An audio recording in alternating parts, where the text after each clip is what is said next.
So let us now move to the next part of this lesson, जिसमें हम ये देखते हैं कि एक डाइपोल को अगर हम एक एक्सटर्नल फील्ड पे प्लेस करें तो उसकी पोटेंशियल एनर्जी में क्या चेंज आता है। अब इसका एप्लीकेशन क्या है? इसका एप्लीकेशन होता है on a device called as an immersion heating rod. इस डिवाइस जो इस पिक्चर में दिखाया गया है, आप में से बहुत लोगों ने देखा होगा इसे। So what is this device does is, इसको हम एक पावर सोर्स के साथ कनेक्ट करके उसके मेटल एंड्स को पानी में रखें तो पानी कुछ देर में गर्म हो जाता है। So how does this happen? Water molecules dipoles होते हैं। We all have studied in chemistry कि वाटर में दो हाइड्रोजन एटम्स और एक ऑक्सीजन एटम एंगुलर शेप में एग्जिस्ट करते हैं, जिसकी वजह से उसमें एक नेट डाइपोल मोमेंट होता है। नाउ ये डाइपोल्स क्लियरली अगर हम एक इमर्शन हीटिंग रॉड को डालें और उसके थ्रू करंट पास करें तो पानी के थ्रू एक इलेक्ट्रिक फील्ड सेटअप होगा। So what will happen is, उस इमर्शन रॉड में एक फील्ड आएगा और उस फील्ड की वजह से दीज वाटर मॉलिक्यूल्स और these dipoles will basically attain a change in potential energy. अब वो पोटेंशियल एनर्जी काइनेटिक एनर्जी में कन्वर्ट हो सकता है, और काइनेटिक एनर्जी जब उसका बढ़ जाता है, what essentially happens is the molecules start moving more vigorously, और उसकी वजह से उसका टेम्परेचर बढ़ जाता है, क्योंकि मॉलिक्यूल्स की जो एवरेज काइनेटिक एनर्जी है वो टेम्परेचर के प्रोपोर्शनल होता है, और उसकी वजह से पानी गर्म हो जाता है। Now that you have understood कि ये डाइपोल्स पे एक्सटर्नल फील्ड का इफेक्ट क्या होता है and how the potential energy changes, अब इसके टेक्निकल डिटेल्स पे आते हैं। सो लेट्स से हमारे पास एक रीजन है जिसमें एक इलेक्ट्रिक फील्ड ई एग्जिस्ट करता है, एंड लेट्स से हमारे पास एक डाइपोल है जो एक्स एक्सिस से थीटा एंगल बनाता है। Let's assume that the internuclear distance of this dipole is 2a। तो इसका मतलब ये है कि ये डाइपोल मोमेंट इसका होगा p vector, which we know is 2qa। Now the distance of each of these, हर एक चार्ज का डिस्टेंस इस तरफ a cos थीटा होगा टुवर्ड्स द राइट, और माइनस क्यू का distance minus a cos theta होगा। Now we also know that opposite forces लगेंगे दोनों पर। पॉजिटिव चार्ज पे in the direction of electric field force लगेगा, और नेगेटिव चार्ज पे opposite to the direction of electric field force लगेगा। Now we know that the total force on the dipole would be total force on the positive charge F plus total force on the negative charge F minus. But both of these have to be equal and opposite, क्योंकि एक पे QE force लग रहा है F plus, दूसरे पे minus QE force लगेगा जो F माइनस है, क्योंकि दोनों चार्जेस की मैग्नीट्यूड सेम है, बस साइन अलग है। तो the net force on this dipole because of this external field is 0। But we have also studied in the previous lesson कि इस पे एक क्लॉकवाइज टॉर्क लगेगा। Why? Because both the forces are in opposite directions and they are separated by a distance. अब ये torque कितना होता है ये भी हमने पढ़ा है। Torque on a dipole is nothing but the dipole moment vector P cross product with the electric field vector E। So P cross E, इसको हम एक्सप्रेस करें in terms of unit vectors तो ये हो जाता है PE sin theta in the minus K direction, right. तो now torque को अगर मैक्सिमम होना पड़ेगा तो sine theta has to be maximum. अब साइन थीटा की मैक्सिमम वैल्यू 1 होती है, विच बेस 1 या -1 होती है। अगर मैग्नीट्यूड देखना है मुझे तो the maximum magnitude will either occur at sine theta equal to 1 और साइन थीटा इक्वल्स टू -1, जो तब होता है जब थीटा 90 डिग्री होता है या थीटा 270 डिग्री होता है, राइट। और जीरो टॉर्क होने के लिए थीटा को या तो 0 डिग्री होना पड़ेगा, तो साइन 0 विल बी 0, और theta has to be 180 degree, which means sine 180 which is also again 0। तो नाउ अगर मुझे इस डाइपोल को घूमने से बचाना है, मुझे एक एक्सटर्नल टॉर्क उल्टे डायरेक्शन में लगाना पड़ेगा, which has to be equal to the torque जो पहले से एग्जिस्ट करता है, which is -P sin theta in the K direction, right. अब इसी प्रिंसिपल को यूज करके what we will do is we will try to find out the effect of an external electric fields on the potential energy of a dipole. So what we'll do is we will move the dipole by from theta to theta plus d theta, जो आप एक diagram में देख सकते हैं। अब theta से theta plus D theta इतना छोटा होगा कि we can assume the torque to be constant and the amount of work would be integral theta 0 to theta 1 tau external theta d theta, right। तो क्या कर रहे हैं हम, हर पॉइंट पे टॉर्क को d थीटा से मल्टीप्लाई कर रहे हैं, इससे हमें वर्क मिलेगा। This is very similar to हम फोर्स को डिस्प्लेसमेंट से मल्टीप्लाई करते हैं वर्क निकालने के लिए, F डॉट डी आर। तो टॉर्क को एंगुलर डिस्प्लेसमेंट से मल्टीप्लाई करेंगे, टाउ डॉट डी थीटा, उससे भी वर्क ही मिलता है, राइट। सो ये इसके लिमिट्स होंगे थीटा 0 जो इनिशियल पोजीशन है और थीटा 1 जो फाइनल पोजीशन है। नाउ हम जानते हैं कि the external torque has to be equal to the internal torque in magnitude but opposite in direction, तो इसका वैल्यू हो गया P sine theta D theta, right. और इसको इंटीग्रेट करने पे from the limits theta 0 to theta 1 ये integral बनता है P cos theta 0 minus P cos theta 1, right. So the amount of work done to move it from a position theta 0 to a position theta 1 is this expression. तो इसका मतलब the change in potential energy is nothing but U theta 1 minus U theta 0, वो इस expression के बराबर है। सो हम मान के चलेंगे कि थीटा 0 पाई बाय 2 है और थीटा 1 थीटा है, राइट। थीटा 0 हम पाई बाय 2 इसीलिए ले रहे हैं as a reference position. So in that case U theta is nothing but P cos pi by 2 minus P cos theta. तो इसका मतलब U as a function of theta. So depending on कौन सा angle है, अगर theta angle पर हमको देखना है कि पोटेंशियल एनर्जी कितना है, पोटेंशियल एनर्जी होगा माइनस पी कॉस थीटा। अब माइनस पी कॉस थीटा को हम लिख सकते हैं माइनस पी डॉट ई, क्योंकि कोई भी चीजों वो दो चीजों का जो डॉट प्रोडक्ट है वो होता है दोनों का magnitude multiplied by the angle between them. So that's an easy way of remembering it. तो अगर हमारे पास कोई भी डाइपोल एग्जिस्ट करता है एक एक्सटर्नल फील्ड में, हम कह सकते हैं कि अगर वो थीटा एंगल बनाता है towards the direction with the direction of the electric field और द एक्स एक्सिस, तो उसकी पोटेंशियल होगी minus the dipole moment vector P dot product with the electric field E. So now let's move on to studying the electrostatics of conductors. अब conductors ऐसे solids होते हैं जिनमें बहुत फ्री इलेक्ट्रॉन्स होते हैं। इसका मतलब यह है कि electrons throughout the metal, throughout the body of the metal freely move कर सकते हैं as depicted in this diagram. इसकी बस एक रिस्ट्रिक्शन है कि मेटल के बाहर नहीं जा सकते, मेटल के अंदर कितना भी घूम सकते हैं। That's the basic idea of a conductor.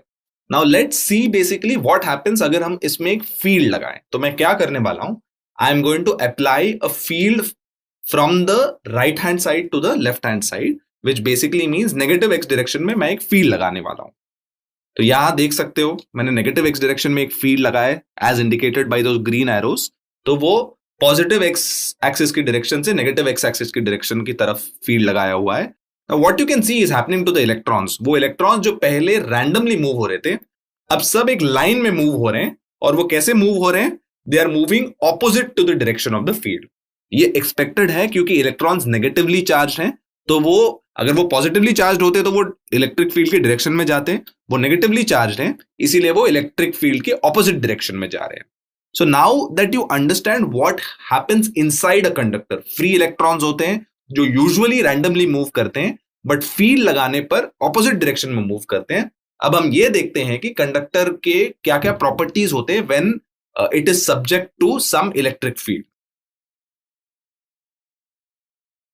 So the first property is that inside a conductor the electrostatic field is always zero. Let's see why this happens.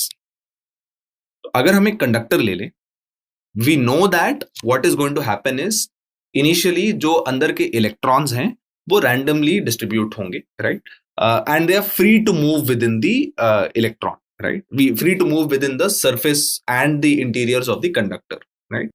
Now external field लगाने पे the first thing that will happen is उस external field का इन electrons पे एक effect होगा। वो क्या होगा, इलेक्ट्रॉन सारे एक्सटर्नल फील्ड के अगेंस्ट जाके एक तरफ आ जाएंगे और सारे पॉजिटिव पार्टिकल्स दूसरी तरफ आ जाएंगे। और उसकी वजह से what will happen is there is an opposite direction में internal electric field that is created. ये क्यों आ रहा है, क्योंकि सारे जो इलेक्ट्रॉन्स है जो फ्री टू मूव थे वो सारे एक तरफ आ गए और दूसरी तरफ सारे पॉजिटिवली चार्ज स्पीशीज आ गए। इसकी वजह से ऑपोजिट डायरेक्शन में एक इंटरनल फील्ड आ गया। तो बाहर का एक्सटर्नल फील्ड और अंदर का इंटरनल फील्ड ये दोनों एक दूसरे को अपोज करके कैंसिल कर देते हैं and that is why the field inside a conductor is zero.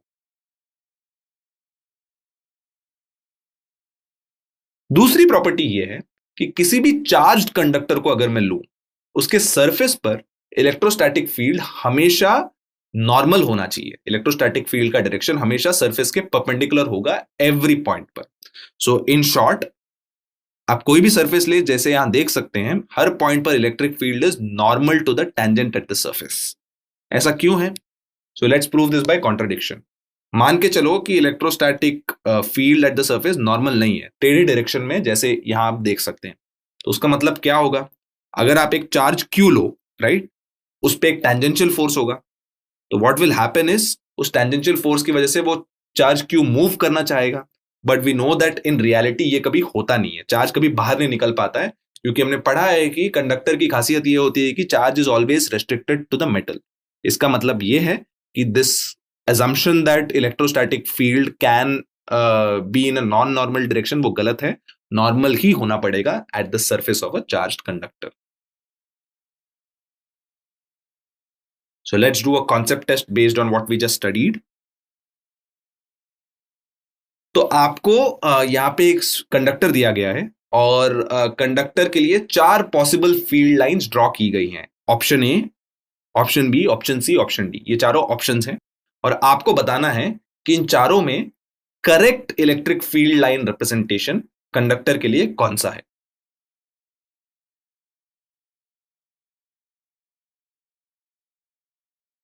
So if you look at it, A और बी पॉसिबल नहीं है, because what is happening is दोनों ए और बी में इलेक्ट्रिक फील्ड लाइन पास कर रहे हैं थ्रू अ कंडक्टर, जो पॉसिबल नहीं है, क्योंकि हमने पहली प्रॉपर्टी पढ़ी थी कि कंडक्टर के अंदर इलेक्ट्रिक फील्ड हमेशा जीरो होता है। तो इलेक्ट्रिक फील्ड अगर जीरो हो गया, इसका मतलब ये है कि इलेक्ट्रिक फील्ड लाइन पास नहीं कर सकता। So A and B are obviously incorrect. अब सी में इलेक्ट्रिक फील्ड लाइन नहीं है, बट द प्रॉब्लम इज वो उस पॉइंट पे नॉर्मल नहीं है, राइट। और हमने पढ़ा है कि सरफेस पे हमेशा परपेंडिकुलरली एंटर करता है इलेक्ट्रिक फील्ड लाइन, कभी नॉन परपेंडिकुलर डायरेक्शन में कभी एंटर नहीं कर सकता। इसका मतलब यह है the correct option is D, क्योंकि उसमें ना अंदर इलेक्ट्रिक फील्ड है और सरफेस पर भी जो इलेक्ट्रिक फील्ड लाइन है वो सरफेस के नॉर्मल है और परपेंडिकुलर है। So the next property is that conductor के अंदर कभी एक्सेस चार्ज हो ही नहीं सकता इन अ स्टैटिक सिचुएशन।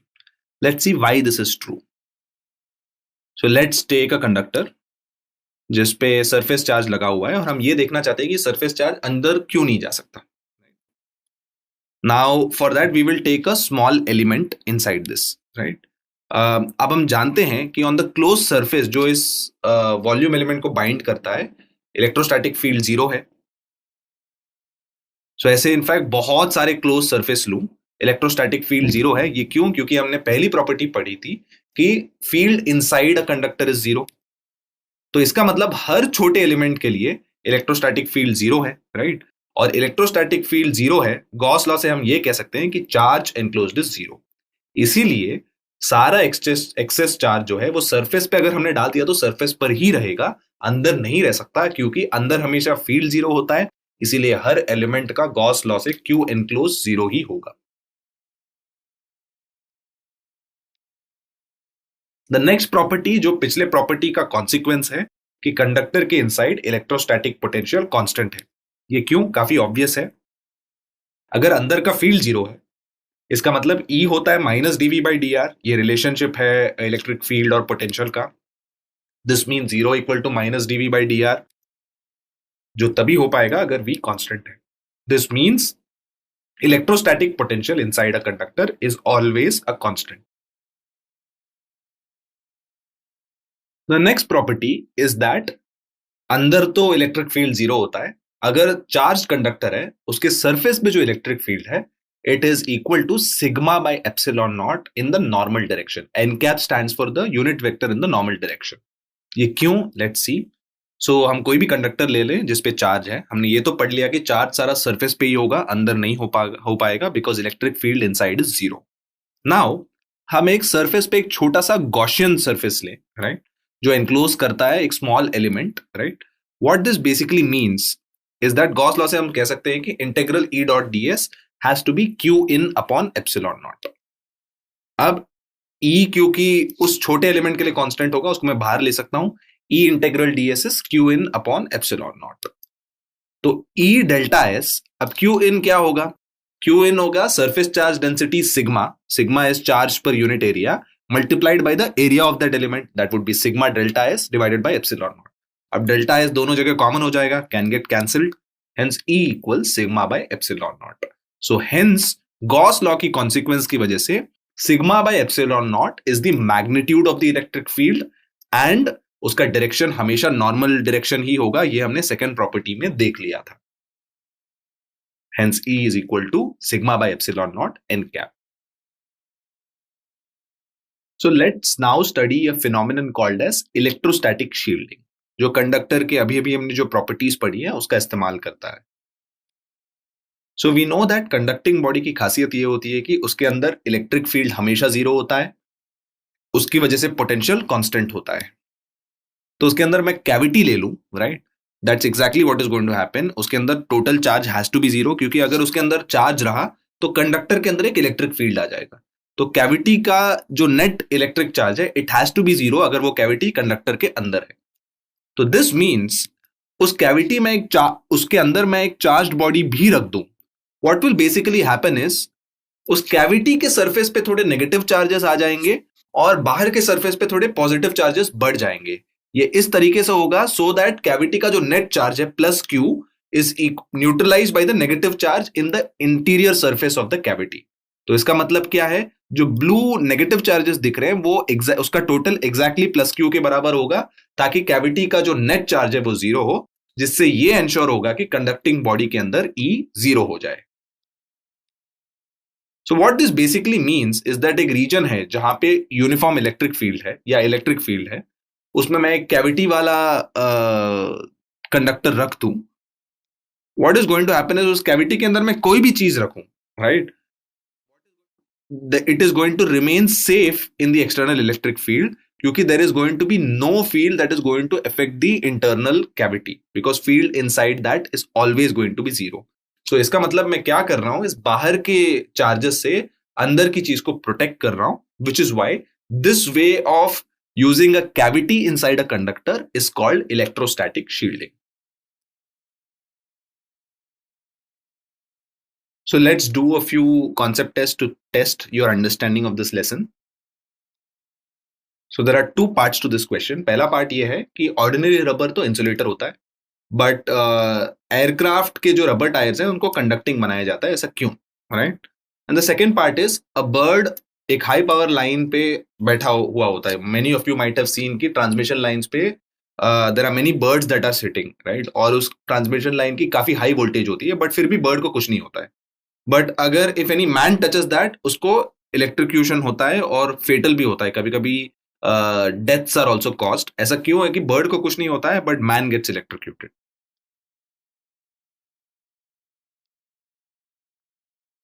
तो the answer to the first thing is rubber tyres को कंडक्टिंग इसलिए बताया जाता है क्योंकि जब एयरक्राफ्ट लैंड होता है there is friction, and we have studied that friction की वजह से चार्ज क्रिएट होता है, right, there is frictional charge that is produced. तो अगर वो कंडक्टिंग ना रहे तो स्टैटिक चार्ज बचा होगा which will lead to problems because वो फील्ड क्रिएट होता है जो एयरक्राफ्ट सिग्नल्स को अफेक्ट कर सकता है. उस चार्ज को डिसिपेट करने के लिए, कंडक्ट करने के लिए स्पेशल रबर टायर्स को स्लाइटली कंडक्टिंग बनाया जाता है. And second is a bird basically does not get electrocuted क्योंकि बर्ड के जो दोनों पैर है सेम पोटेंशियल पे है, वो पूरी वायर की एक ही पोटेंशियल होती है, और करंट तभी फ्लो होता है जब पोटेंशियल डिफरेंस हो, राइट. पोटेंशियल डिफरेंस अगर ना हो तो करंट कभी फ्लो नहीं होता, and this is something you will understand in the lesson on current electricity. और पोटेंशियल अगर सेम है तो what that means is there will be zero current passing. जबकि एक मैन जब उस सेम लाइन को टच करता है उसका पैर जमीन पर है बट हाथ टचेस द वायर जो हाई पोटेंशियल पे है, और इस पोटेंशियल डिफरेंस की वजह से उसकी बॉडी के थ्रू एक करंट आती है which leads to fatal shocks.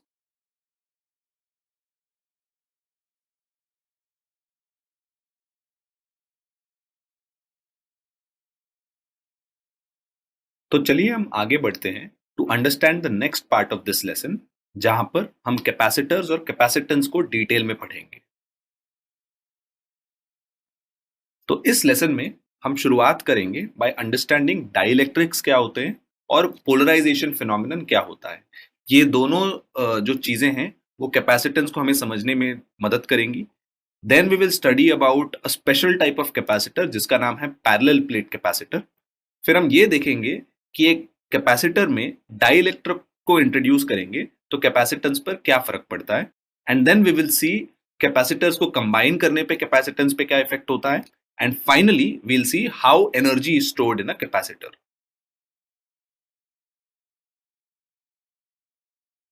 Let's start with the first part which is understanding कि डाइलेक्ट्रिक्स क्या होते हैं और पोलराइजेशन क्या फिनोमिनन है. तो a dielectric is nothing but a non conducting material. इसको हमने पढ़ा है, नॉन कंडक्टिंग मटीरियल्स को हम इलेक्ट्रिकल इंसुलेटर भी बुलाते हैं, राइट? और क्योंकि ये नॉन कंडक्टिंग है, इसका मतलब ये है कि इसमें नेग्लिजिबल चार्ज कैरियर्स हैं, इतने कम होते हैं कि हम मान सकते हैं कि जीरो चार्ज कैरियर्स हैं. So a special characteristic of dielectric is that उसके थ्रू इलेक्ट्रिक फील्ड पास कर सकती है, लेकिन क्योंकि उसमें चार्ज कैरियर्स नहीं है, वो इलेक्ट्रिक करंट कंडक्ट नहीं कर सकता. So dielectric is a non conducting material which allows electric field to pass through it but cannot conduct electric current. In the last lesson, we had seen that in a conductor, जब हम external field लगाते हैं, the first thing that happens is क्योंकि उसमें charge carriers बहुत free to move होते हैं, सारे charge carriers towards the ends of the conductor align हो जाते हैं. इसके वजह से एक internal field setup हो जाता है जो एक्सटर्नल फील्ड को काउंटर करता है. और क्योंकि इसमें बहुत सारे चार्ज कैरियर्स है, because it's a conductor, all the charge carriers are free to move, internal field इतना बड़ा हो पाता है कि वो एक्सटर्नल फील्ड को बैलेंस करके फील्ड इनसाइड अ कंडक्टर को जीरो बना पाता है. Let's take the case of what happens in a dielectric. Dielectric में जब हम एक्सटर्नल फील्ड लगाते हैं, there is obviously a dipole moment that is there inside. Now what happens when this external field is increased is that in a dielectric, क्योंकि charge carriers कम होते हैं, there is not a lot of charges to move to one end and to the other. So charges move होते हैं, दोनों side में settle हो जाते हैं, but it is not the entire set of charge carriers, क्योंकि सब free to move नहीं होते.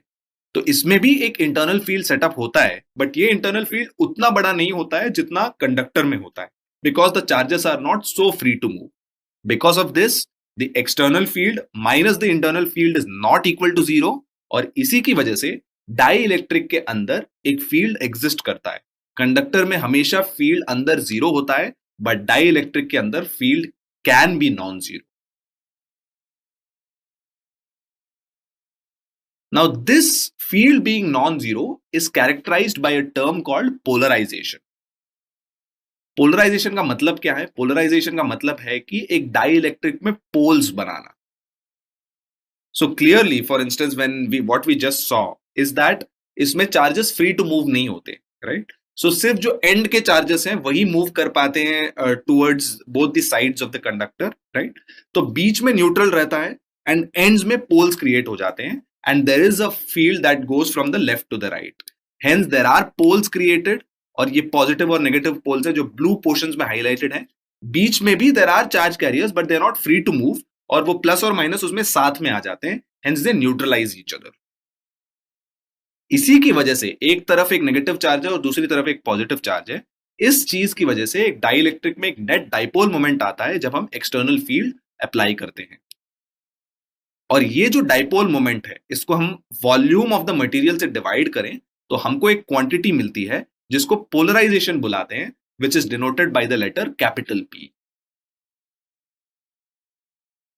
अब लीनियर आइसोट्रोपिक डाइलेक्ट्रिक्स के लिए कैपिटल P की एक एक्सप्रेशन होती है जो ये बताता है कि वो पोलराइजेशन अप्लाइड इलेक्ट्रिक फील्ड पर कैसे डिपेंड करता है. सबसे पहले यहां पे दो नए टर्म्स हैं, लीनियर आइसोट्रोपिक. लीनियर आइसोट्रोपिक का मतलब ये है कि एक लीनियर डायरेक्शन में उसकी प्रॉपर्टी चेंज नहीं होती है. कभी कभी क्या होता है कि कुछ मटेरियल्स में अलग अलग डायरेक्शंस में प्रॉपर्टीज अलग होती है, कि एक्स एक्सिस में मूव करो तो उसकी value of a certain property can be different, Y axis में दूसरी वैल्यू हो सकती है उसी प्रॉपर्टी की, और जेड में अलग अलग हो सकती है. But in linear isotropic it will be equal in the linear direction.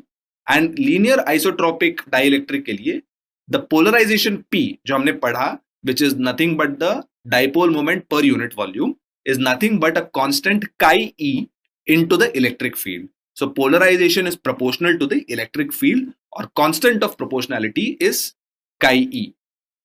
So like I told you, polarization हमेशा parallel to the applied electric field होता है, और मैग्नीट्यूड डिपेंड नहीं करता है direction of the electric field पे, तो हम ऐसे डाइलेक्ट्रिक्स को लीनियर आइसोट्रोपिक डाइलेक्ट्रिक बुलाते हैं।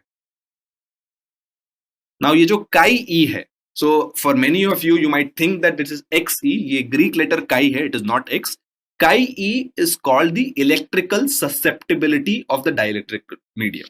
अब ये बहुत कॉम्प्लिकेटेड टर्म साउंड कर रहा होगा, so to make it easy to understand आप ये समझ सकते हैं कि काई ई अगर इंक्रीज होता है तो मटेरियल के पोलराइज होने की टेंडेंसी ज्यादा होती है, और काई ई कम होता है तो मटेरियल के पोलराइज होने की टेंडेंसी कम हो जाती है। सो काई e is a measure of कोई भी मटेरियल कितने अच्छे से पोलराइज हो सकता है।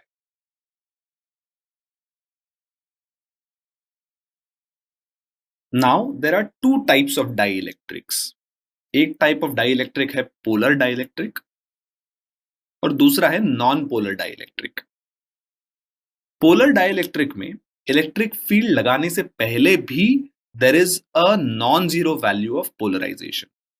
इलेक्ट्रिक फील्ड लगाने के बाद तो पोलराइजेशन होता ही है, पोलर डाइइलेक्ट्रिक में पहले ही there is some polarisation that exist in the molecule. Example है इसके HCl और H2O। हमने केमिस्ट्री में पढ़ा है कि both of these are polar molecules. HCl में तो क्योंकि इलेक्ट्रोनेगेटिविटी डिफरेंस है, that's why it's a polar molecule, and H2O because it's an angular molecule, that's why it has a net dipole moment. Non-polar dielectric में before applying an electric field there is no polarization. Example of non-polar dielectrics are hydrogen and oxygen, examples of linear species जहां पे क्योंकि कोई electronegativity difference है ही नहीं, कोई dipole moment भी है नहीं। So let's see how a non polar dielectric functions.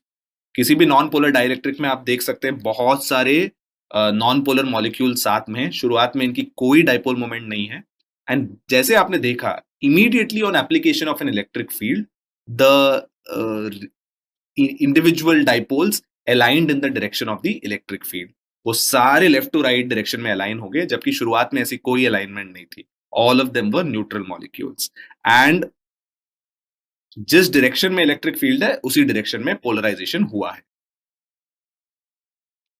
For a polar dielectric, what happens in a polar dielectric is, as you can see, before applying an electric field, बहुत सारे dipoles पहले से ही exist करते हैं। यहाँ पे आप देख सकते हैं कि पॉजिटिव और नेगेटिव चार्ज एक डिस्टेंस से सेपरेटेड है, नॉन पोलर में सेपरेटेड नहीं थे, इसीलिए there was no dipole initially, there was no polarisation initially. मैंने इलेक्ट्रिक फील्ड लगाया तो immediately all of these dipoles arrange themselves in the direction of the electric field, और क्योंकि इलेक्ट्रिक फील्ड के डायरेक्शन में ही पोलराइजेशन होता है, that means polarization is also in the direction of the positive x-axis. So I hope you understood the difference between polar dielectric and non-polar dielectric.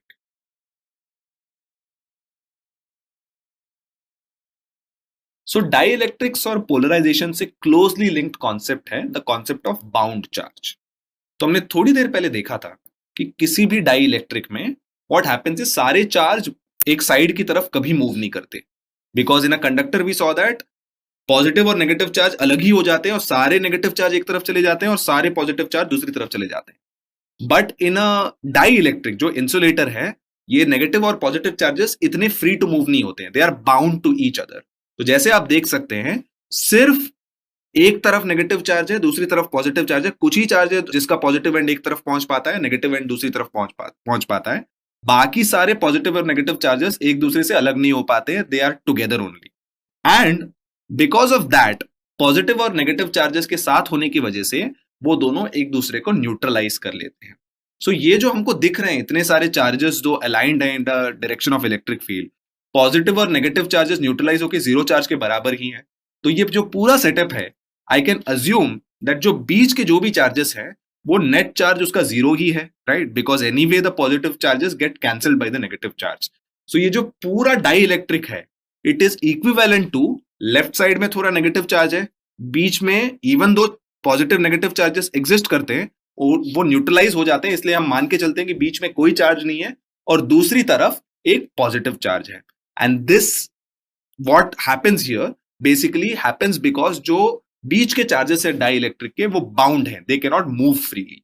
So this is a core idea that you need to understand कि एक external electric field हम एक die electric पे लगाएं तो सारे charges move नहीं हो पाते हैं, बस कुछ कुछ चार्जेस ही मूव होते हैं, और बीच में चार्ज के होने के बावजूद क्योंकि वो बाउंड है, हम अज्यूम कर सकते हैं कि बीच का नेट चार्ज 0 है।